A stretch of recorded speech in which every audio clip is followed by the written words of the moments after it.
Maria Santos never thought her small salon in the coastal town of Esperanza would become the center of an international crisis.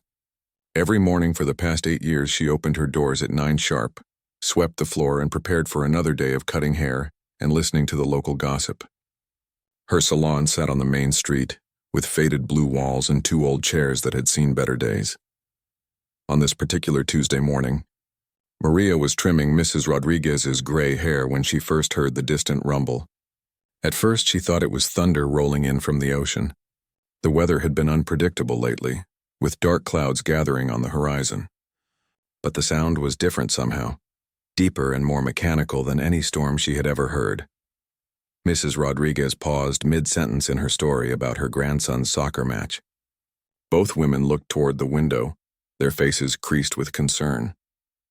The rumbling grew louder, and soon it was accompanied by a high-pitched whining sound that made the glass windows vibrate in their frames. Maria set down her scissors and walked to the front window, pushing aside the thin curtains her mother had made years ago. What she saw in the sky made her heart skip a beat. Dark shapes moved across the blue morning sky like angry insects, too many to count quickly. They were aircraft, but not the small planes that occasionally flew over their quiet town. The jets moved in tight formations, their sleek bodies glinting in the sunlight. Maria had never seen military aircraft before except in movies, but she knew immediately that these were fighter jets. Their engines created a deafening roar that grew stronger with each passing second. Mrs. Rodriguez joined her at the window, clutching her floral dress nervously. "What do you think they want here?" she whispered, as if speaking too loudly might attract the attention of the pilots high above. Maria shook her head, unable to answer. Esperanza was a peaceful fishing town of barely 3,000 people. They had one small police station, a modest church, a handful of shops, and the harbor where the fishing boats came and went with the tide. There was nothing here that would interest a military force, nothing worth fighting over. But as the jets continued to circle overhead, Maria began to feel a cold dread settling in her stomach. These weren't just passing through. They were staying, circling like vultures over prey. Some flew in wide patterns over the town, while others headed toward the harbor and the rocky cliffs beyond. The phone in the salon began ringing, jarring both women from their trance. Maria hurried to answer it, her hands trembling slightly as she picked up the receiver. "Maria, are you seeing this?" It was her neighbor Carlos, who ran the small grocery store next door. His voice was tight with fear. "There must be 50 of them up there, maybe more." "I can see them," Maria replied, watching as more jets appeared from the south. "What do you think is happening?" "I don't know, but Pedro just called from the harbor. He says there are boats out there too. Military boats. They're blocking the entrance to the port." Maria felt her mouth go dry. If the harbor was blocked, it meant no one could get in or out by sea. The only road that connected Esperanza to the outside world wound through the mountains, and if the military controlled the sky, they probably controlled that road too. Mrs. Rodriguez was gathering her purse, her hands shaking as she fumbled with the clasp. "I need to get home to my family," she said. "My daughter will be worried sick." Maria nodded and quickly finished trimming the older woman's hair, though her usual careful attention to detail was replaced by hurried, distracted movements. As Mrs. Rodriguez left, Maria found herself alone in the salon for the first time, listening to the continuous roar of jet engines overhead. She tried calling her sister in the capital city, but the phone lines seemed to be jammed. Every number she dialed gave her a busy signal or no connection at all. The radio in the corner of the salon crackled with static, and she couldn't find any clear stations. As the morning wore on, the jets remained overhead, their patterns becoming more organized and systematic. Maria watched from her window as military vehicles began appearing on the streets. Soldiers in camouflage uniforms moved quickly from building to building, their faces hidden behind dark sunglasses and tactical gear. By noon, the town felt like a different place entirely. The streets that were usually busy with shoppers and children playing were now empty except for the military personnel. Shop owners had closed their doors and windows, and an eerie quiet had settled over Esperanza, broken only by the constant sound of aircraft engines and the occasional bark of orders in a language Maria didn't recognize. Maria locked her salon door and pulled the curtains shut, but she couldn't stop herself from peeking out every few minutes. Her mind raced with questions she couldn't answer. Who were these soldiers? What did they want with her peaceful town? And most importantly, when would they leave? As the afternoon sun began to sink toward the horizon, Maria realized that this was no longer just another ordinary day in her ordinary life. Something big was happening in Esperanza. Something that would change everything. She just didn't know yet how much her own life was about to be turned upside down. Or that by the end of the week, she would be making decisions that could mean the difference between life and death for people she had never met. The regular hairdresser's life was over. What came next would test every ounce of courage she never knew she had. The knock on Maria's door came just after sunset, sharp and demanding. She had been sitting in her small apartment above the salon, trying to eat a simple dinner of bread and cheese, but her stomach was too twisted with anxiety to manage more than a few bites. The sound made her jump, nearly knocking over her glass of water. Through the thin walls, she could hear similar knocking at other doors throughout the neighborhood, followed by muffled voices and the sound of boots on pavement. Maria crept to her window and carefully lifted the edge of the curtain. 3 soldiers stood at her door, their uniforms dark in the evening shadows, weapons visible even in the dim light from the street lamp. "Open the door," a voice called out in heavily accented Spanish. "This is a mandatory safety inspection." Maria's heart pounded as she made her way down the narrow stairs to the salon. She had no choice but to comply. Through the glass door, she could see the soldiers waiting with the patient stillness of people who were used to getting their way. When she unlocked the door, the lead soldier stepped inside without waiting for an invitation. He was a tall man with sharp features and pale eyes that seemed to take in every detail of her modest salon. The other 2 soldiers remained outside, but Maria could see their shadows blocking the doorway. "You are the owner of this establishment?" the soldier asked in careful formal Spanish. His accent was definitely foreign, though Maria couldn't place it exactly. Eastern European, perhaps, or Russian. "Yes, sir," Maria replied, trying to keep her voice steady. "I am Maria Santos. This is my hair salon." The soldier nodded and began walking around the small space, examining everything with the methodical attention of someone conducting a real inspection. He looked at her equipment, opened a few drawers, and even checked behind the mirror. "You live alone?" he asked, not looking at her as he continued his examination. "Yes, sir." "Family in town?" Maria hesitated. She had a cousin who lived on the other side of Esperanza, but she wasn't sure if mentioning him would put him in danger. "Some," she said carefully. The soldier stopped his inspection and turned to face her directly. "Miss Santos, my unit will be operating in this area for the next several days. Your cooperation is required for the safety of everyone in this town." "What kind of cooperation?" Maria asked, though she dreaded the answer. "Your salon is well positioned on the main street. We need to use your upper floor as an observation post. You will continue your normal business activities during the day to avoid suspicion, but you will not discuss our presence with anyone. Do you understand?" Maria felt her legs go weak. They wanted to use her home, her sanctuary, as a military outpost, but she also understood that this wasn't really a request. The soldier's polite tone didn't hide the threat underneath. "For how long?" she managed to ask. "That depends on how quickly we complete our mission," the soldier replied. "Perhaps a few days, perhaps longer." Over the next hour, Maria watched helplessly as more soldiers arrived with equipment she didn't recognize. They carried metal boxes, radio equipment, and what looked like cameras or telescopes up to her apartment. They moved efficiently and quietly, clearly experienced in this type of operation. The lead soldier, who introduced himself only as Commander Petrov, explained that 2 of his men would remain in her apartment at all times, monitoring the town and the harbor from her windows.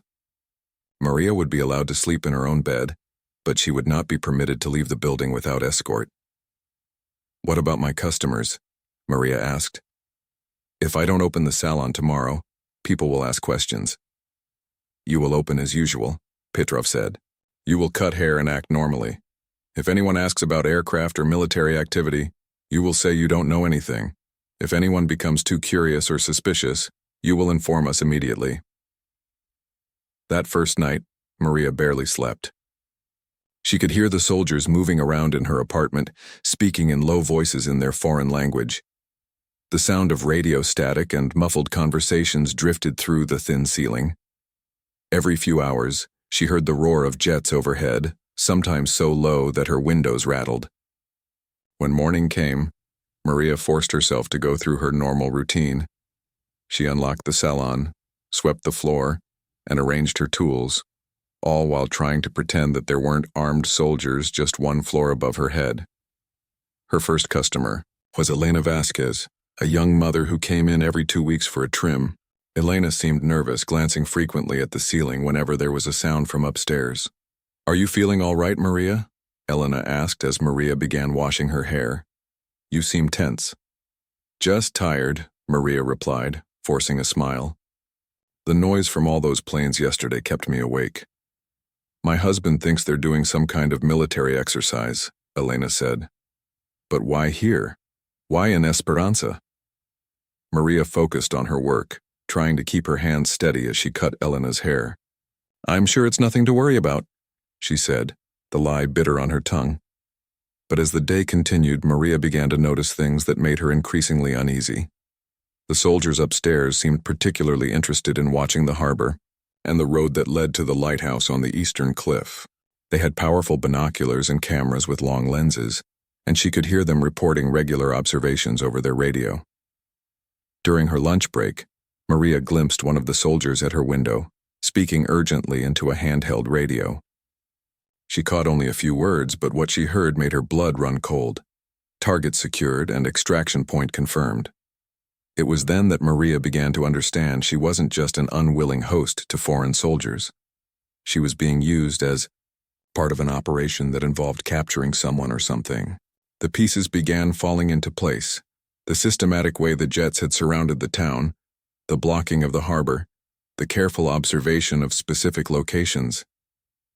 Esperanza wasn't just under occupation. It was being used as a trap.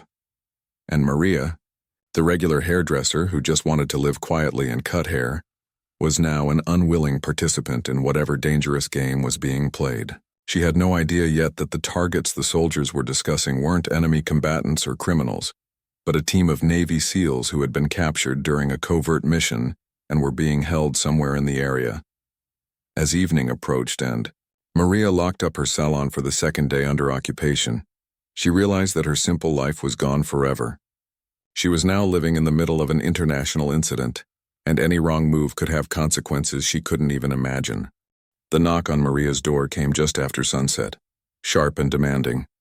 She had been sitting in her small apartment above the salon, trying to eat a simple dinner of bread and cheese, but her stomach was too twisted with anxiety to manage more than a few bites. The sound made her jump, nearly knocking over her glass of water. Through the thin walls, she could hear similar knocking at other doors throughout the neighborhood, followed by muffled voices and the sound of boots on pavement. Maria crept to her window and carefully lifted the edge of the curtain. 3 soldiers stood at her door, their uniforms dark in the evening shadows, weapons visible even in the dim light from the street lamp. "Open the door," a voice called out in heavily accented Spanish. "This is a mandatory safety inspection." Maria's heart pounded as she made her way down the narrow stairs to the salon. She had no choice but to comply. Through the glass door, she could see the soldiers waiting with the patient stillness of people who were used to getting their way. When she unlocked the door, the lead soldier stepped inside without waiting for an invitation. He was a tall man with sharp features and pale eyes that seemed to take in every detail of her modest salon. The other 2 soldiers remained outside, but Maria could see their shadows blocking the doorway. "You are the owner of this establishment?" the soldier asked in careful, formal Spanish. His accent was definitely foreign, though Maria couldn't place it exactly. "Eastern European, perhaps, or Russian." "Yes, sir," Maria replied, trying to keep her voice steady. "I am Maria Santos. This is my hair salon." The soldier nodded and began walking around the small space, examining everything with the methodical attention of someone conducting a real inspection. He looked at her equipment, opened a few drawers, and even checked behind the mirror. "You live alone?" he asked, not looking at her as he continued his examination. "Yes, sir." "Family in town?" Maria hesitated. She had a cousin who lived on the other side of Esperanza, but she wasn't sure if mentioning him would put him in danger. "Some," she said carefully. The soldier stopped his inspection and turned to face her directly. Miss Santos, my unit will be operating in this area for the next several days. Your cooperation is required for the safety of everyone in this town. What kind of cooperation? Maria asked, though she dreaded the answer. Your salon is well positioned on the main street. We need to use your upper floor as an observation post. You will continue your normal business activities during the day to avoid suspicion, but you will not discuss our presence with anyone. Do you understand? Maria felt her legs go weak. They wanted to use her home, her sanctuary, as a military outpost, but she also understood that this wasn't really a request. The soldier's polite tone didn't hide the threat underneath. For how long?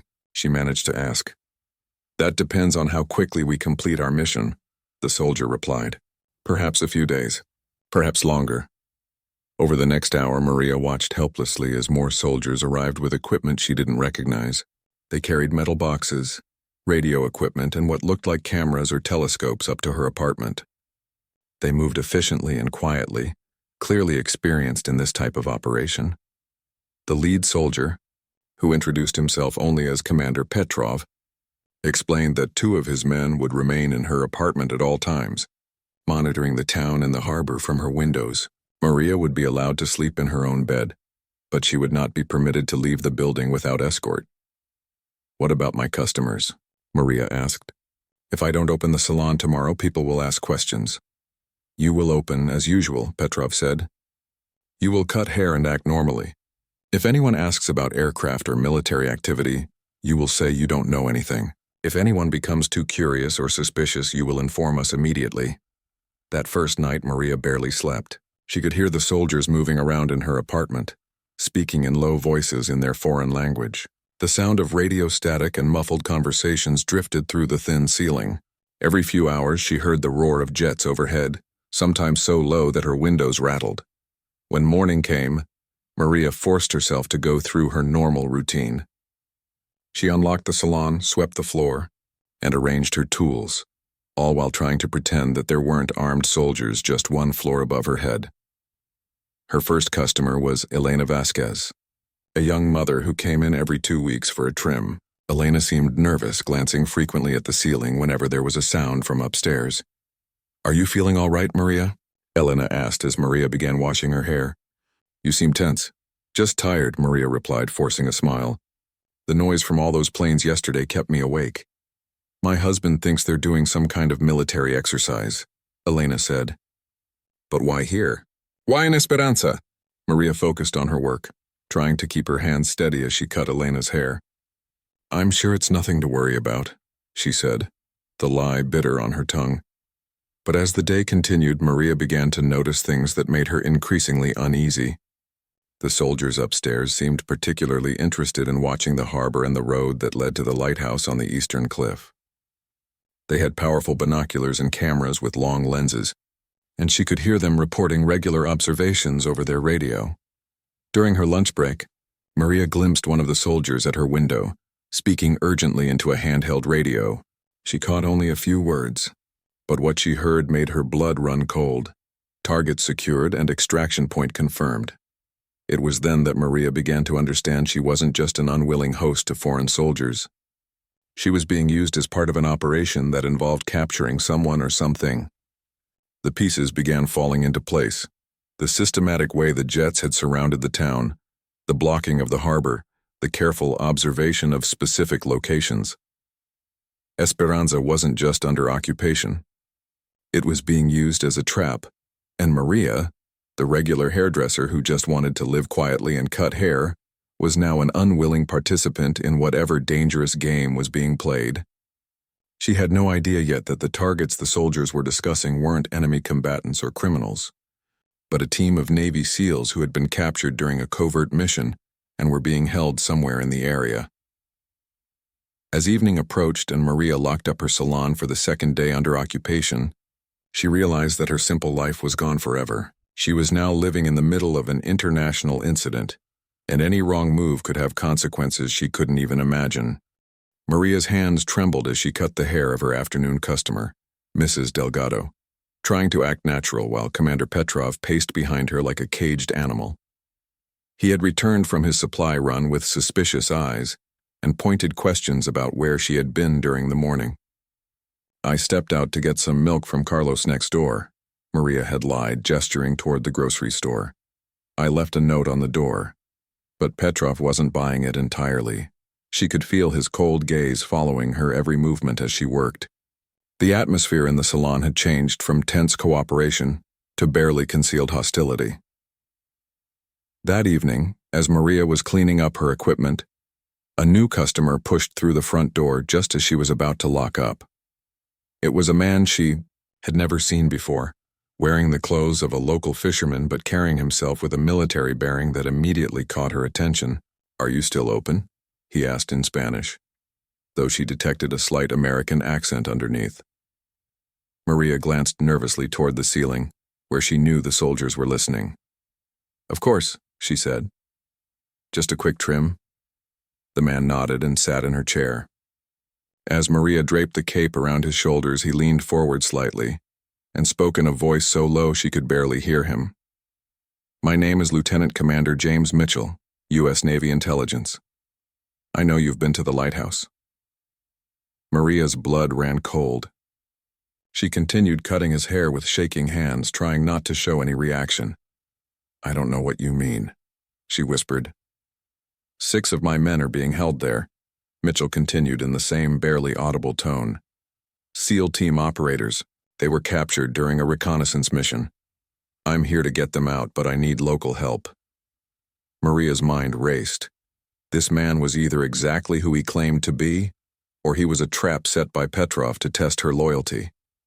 Either way, her next words could determine whether she lived or died. "How do I know you're telling the truth?" she whispered, continuing to cut his hair with mechanical precision. "Because you saw Staff Sergeant Rodriguez at the window yesterday around 1 p.m. Bandaged head, torn utilities, left arm in a makeshift sling." The specific details convinced her. No one else could have known exactly what she had observed through her binoculars. "What do you want from me?" Maria asked, her voice barely a breath. "Information first. How many guards? What are their routines? Is there a way to approach the lighthouse without being seen?" Over the next 20 minutes, Maria gave Mitchell everything she had observed. 8 guards rotating in shifts of 4. Patrol patterns that changed every 6 hours. A blind spot on the ocean side where the rocks created a natural concealment. The best approach would be during the pre-dawn hours when visibility was lowest. "There's something else," Mitchell whispered as Maria trimmed around his ears. "We have a rescue team standing by, but they can't get close because of the air blockade. Those jets aren't just for show. They're armed and ready to shoot down any aircraft that enters the area without authorization." "Then how will you get your men out?" Maria asked. "By sea. We have a submarine waiting 12 miles offshore beyond the patrol perimeter. But we need a way to get the team from the lighthouse to the water, and we need someone on shore to help coordinate the timing." Maria felt a weight settling in her chest. She knew what he was asking before he said it. "You want me to help," she said. "Your salon has the perfect view of both the lighthouse road and the harbor. You could signal the submarine when the rescue begins and help coordinate the extraction. But I won't lie to you. If we're caught, they'll execute all of us, including you." Maria continued cutting in silence for several minutes, the weight of the decision crushing down on her. She thought about her quiet life, her small salon, the safety of routine and predictability. Then she thought about the wounded soldier she had seen at the lighthouse window, and the 5 others who were depending on strangers for their survival. "What do you need me to do?" she finally whispered. Mitchell's shoulders relaxed slightly. "Tomorrow night there's a supply boat coming to the lighthouse at 2 a.m. Intelligence suggests the guards will be distracted during the delivery. That's our window. Can you get a signal light up to your apartment window?" "My father's old fishing signal lamp," Maria said. "It's in the storage room." "Perfect. 3 flashes means the rescue team is moving. 5 flashes means abort. If you see any unusual activity from your watchers upstairs, 1 continuous beam for 30 seconds. As Maria finished cutting Mitchell's hair, he pressed something small into her hand. A tiny radio transmitter no bigger than a button. "Channel 7, low frequency. Tomorrow at midnight, listen for Esperanza sunrise. That means we're beginning the operation. If something goes wrong and you need to warn us off, Transmit red sky and get out of town as fast as you can. After Mitchell left, Maria sat alone in her salon staring at the tiny device in her palm. In less than 24 hours, she would either be helping to save 6 American soldiers, or she would be dead. The hairdresser, who had never made a decision more complicated than which shampoo to order, was about to participate in a military rescue operation. Upstairs, she could hear the soldiers settling in for the night, unaware that their unwilling host had just agreed to betray them. Maria made her way to the storage room and found her father's old signal lamp testing its beam against the back wall. The bright light seemed far too visible, too obvious, but it was the only chance those imprisoned men had. As she lay in bed that night, listening to the familiar sounds of the soldiers above her, Maria realized that her old life was already gone. Tomorrow night she would discover whether her new life would be as a hero or a corpse. But for the first time since the jets had appeared over Esperanza, she felt something other than fear. She felt purpose. The regular hairdresser was gone. In her place was someone she had never known existed, someone willing to risk everything for strangers, someone capable of making life-and-death decisions under impossible pressure. Whether that person would be strong enough for what was coming remained to be seen. The day of the rescue attempt crawled by with agonizing slowness.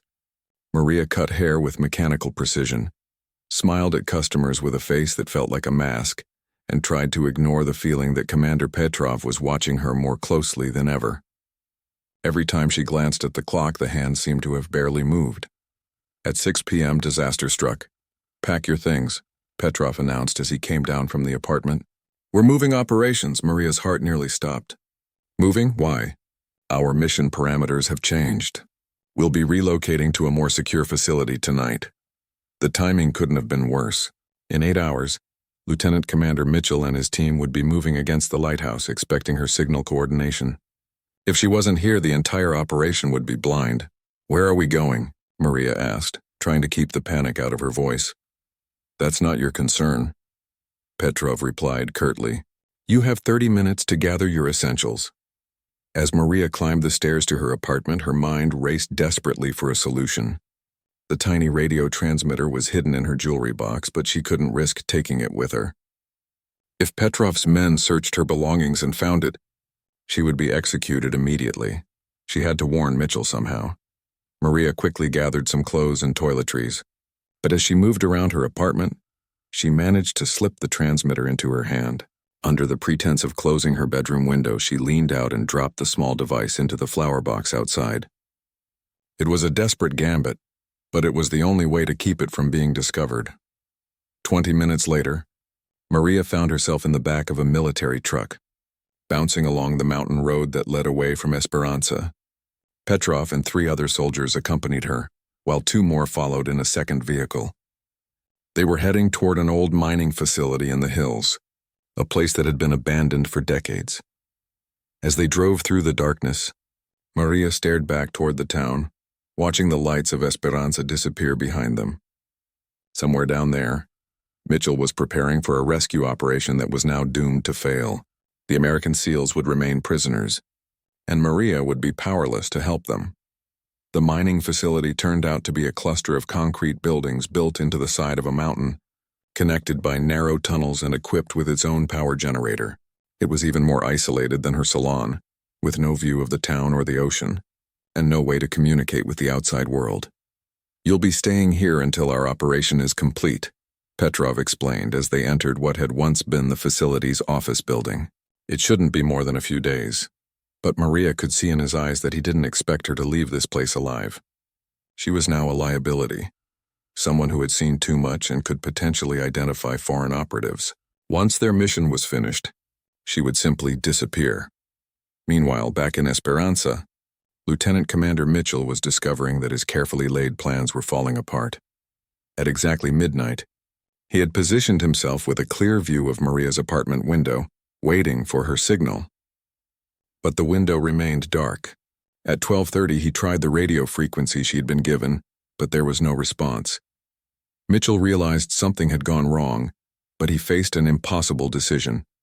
His men were still trapped in the lighthouse, and this might be their only chance for rescue.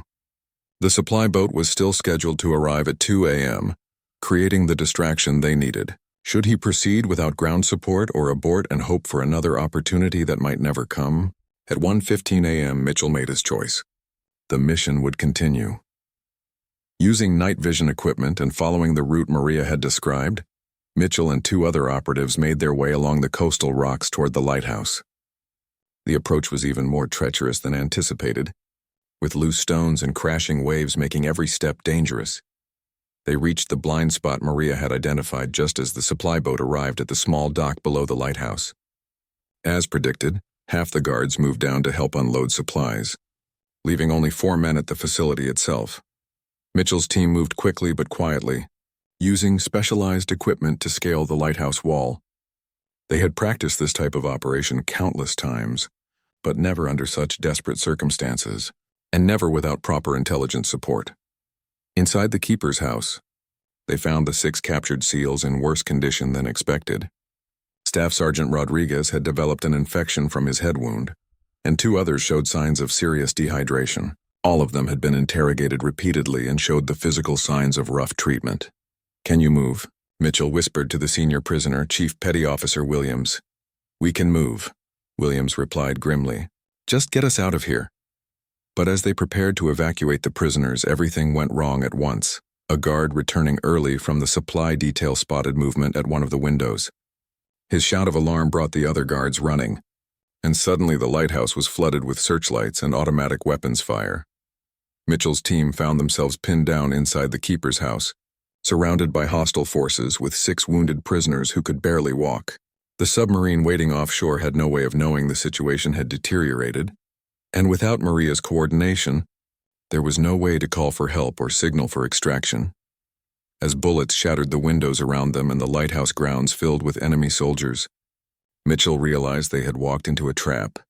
The supply boat delivery had been too convenient, the guard rotations too predictable. Someone had betrayed the operation. What Mitchell didn't know was that the betrayal had come from an unexpected source. Commander Petrov had suspected Maria's activities from the beginning, and removing her from Esperanza had been a deliberate tactic to flush out any rescue attempts. He had been monitoring radio frequencies and had detected some of Mitchell's preliminary communications. Now, as dawn began to break over the lighthouse, Mitchell and his team faced a desperate situation. They were outnumbered, outgunned, and trapped with no apparent way out. The rescue operation had become a potential massacre. Miles away in the mining facility, Maria sat in a concrete room with barred windows, listening to the distant sound of gunfire carried on the morning wind. She knew with sick certainty that her failure to warn Mitchell had condemned the very people she had tried to save. The weight of that knowledge was almost unbearable. But Maria Santos had learned something about herself over the past few days. She wasn't just a regular hairdresser anymore. She was someone who could make impossible decisions under pressure, someone who would risk everything for strangers. And she wasn't giving up yet. Somewhere in that mountain facility was a way to contact the outside world.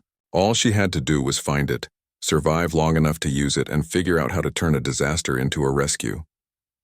The hardest part of her unlikely adventure was just beginning. Maria spent her first day at the mining facility studying every detail of her prison.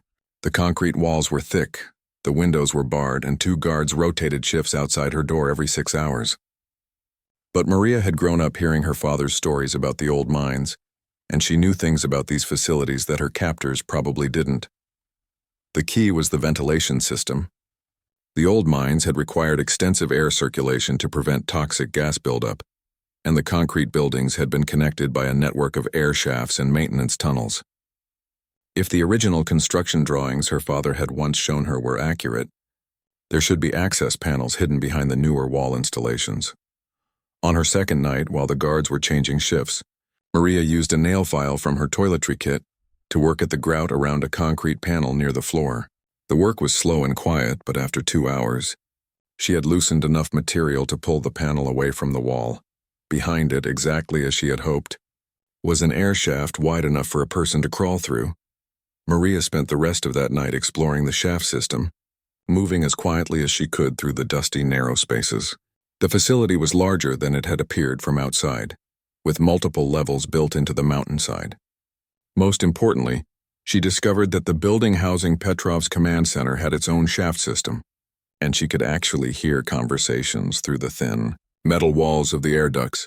What she learned during her third night of eavesdropping filled her with both hope and terror. The siege at the lighthouse had lasted 18 hours, but Mitchell and his team were still alive. They had managed to barricade themselves in the lighthouse tower itself, using the narrow spiral staircase as a defensive position. The thick stone walls were protecting them from small arms fire, but they were running out of ammunition and had no food or water. Even worse, Petrov was planning to end the standoff permanently.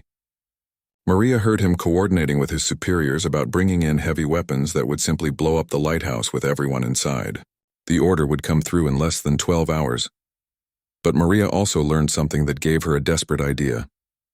The mining facility had its own communications center, built into the mountain to protect it from electromagnetic interference.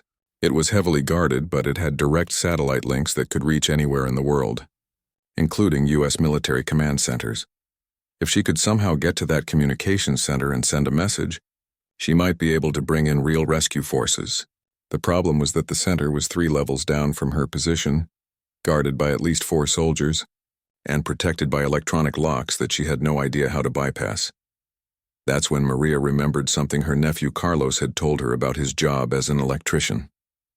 Old facilities like this one often had emergency power systems that could be manually triggered, and when they activated, all the electronic locks would default to their fail-safe positions, which usually meant unlocked.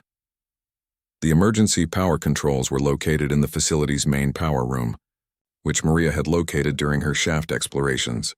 It was risky, but if she could trigger an emergency power cycle during the shift change when the guards were distracted, she might have a few minutes to reach the communications center. On her 4th night at the facility, Maria put her desperate plan into action. At exactly 2 a.m., when she knew the guards would be changing shifts, Maria crawled through the airshaft system to the power room. The space was cramped and filled with humming electrical equipment, but she found the emergency controls exactly where she expected them to be. Taking a deep breath, Maria pulled the main emergency lever. Instantly, the facility plunged into darkness as the primary power grid shut down. Emergency lighting kicked in seconds later, but she knew from her eavesdropping that it would take at least 3 minutes for the backup systems to fully initialize, including the electronic locks. Maria crawled through the shafts as fast as she could, following the route she had memorized to the communications center. Behind her, she could hear shouting and confusion as the guards tried to figure out what had happened to the power. The communications center door was indeed unlocked when she reached it. Maria slipped inside and immediately began working with the radio equipment, trying to remember everything her father had taught her about marine radios during her childhood. It took precious seconds to figure out the satellite communication system, but finally she managed to establish a connection to what appeared to be a U.S. military frequency. "Mayday, Mayday," she whispered into the microphone, her heart pounding so hard she was afraid it would be audible over the radio. "This is Maria Santos in Esperanza. American soldiers trapped at lighthouse coordinates." She rattled off the location as precisely as she could remember. "Enemy forces planning to destroy building with heavy weapons. Immediate assistance required," a voice crackled back through the static. "This is U.S. Pacific Fleet Command. Please identify yourself and verify your authority to transmit on this frequency." "I'm a civilian," Maria said urgently. "Lieutenant Commander Mitchell and SEAL Team prisoners need immediate extraction. They have maybe 6 hours before enemy forces blow up the lighthouse. Stand by," the voice replied.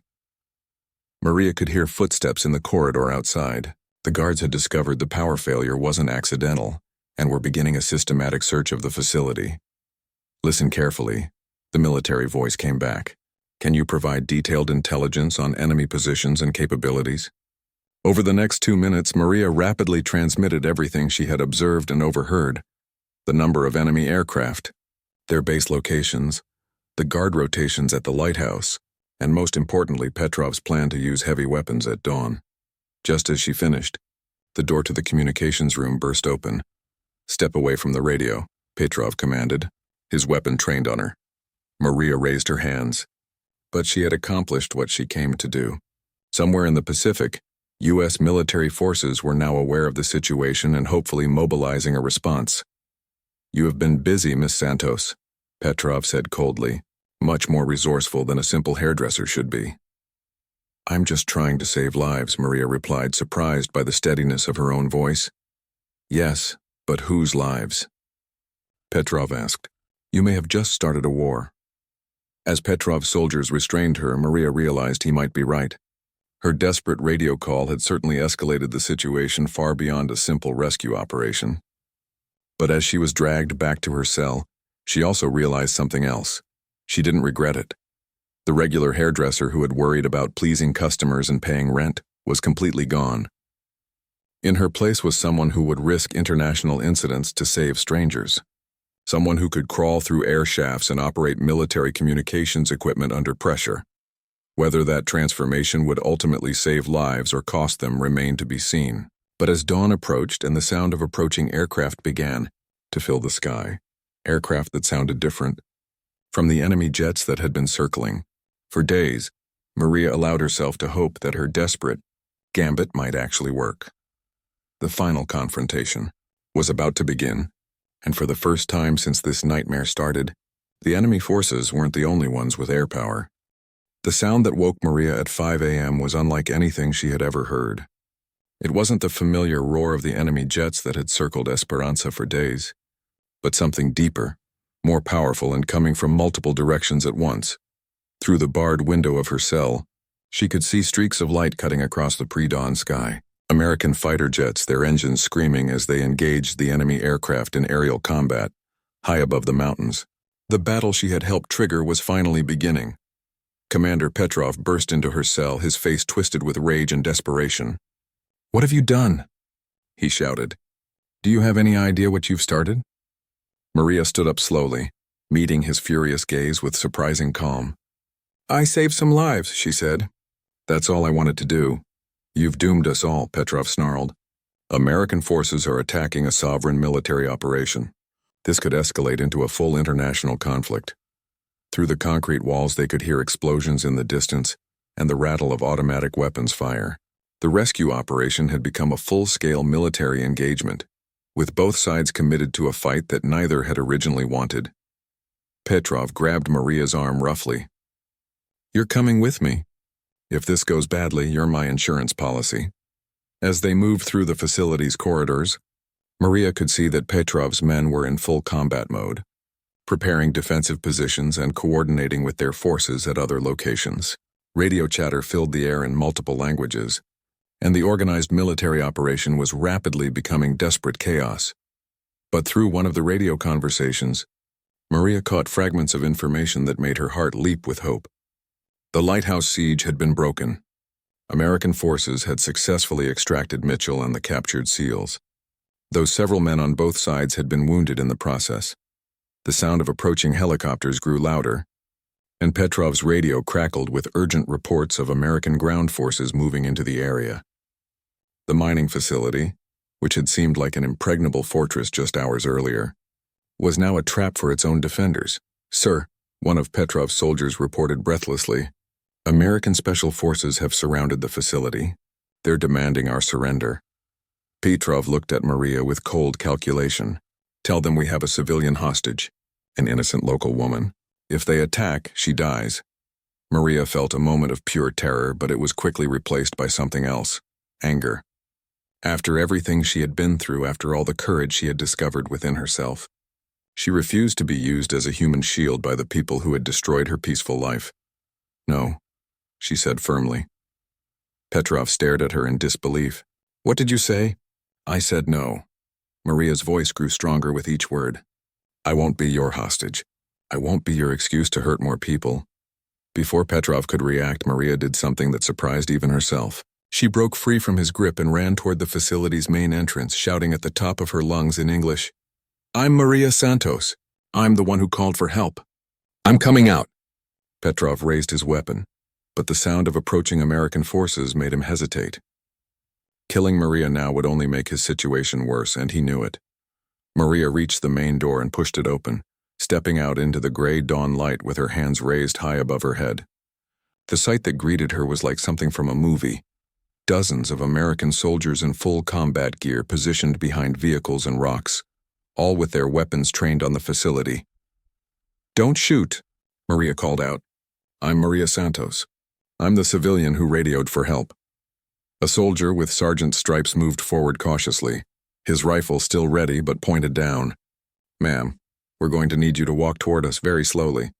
"Are there other civilians in the building?" "No," Maria replied, taking careful steps toward the American forces. "Just enemy soldiers. Maybe 12 of them." Behind her, she could hear Petrov shouting orders to his men, but his voice sounded defeated.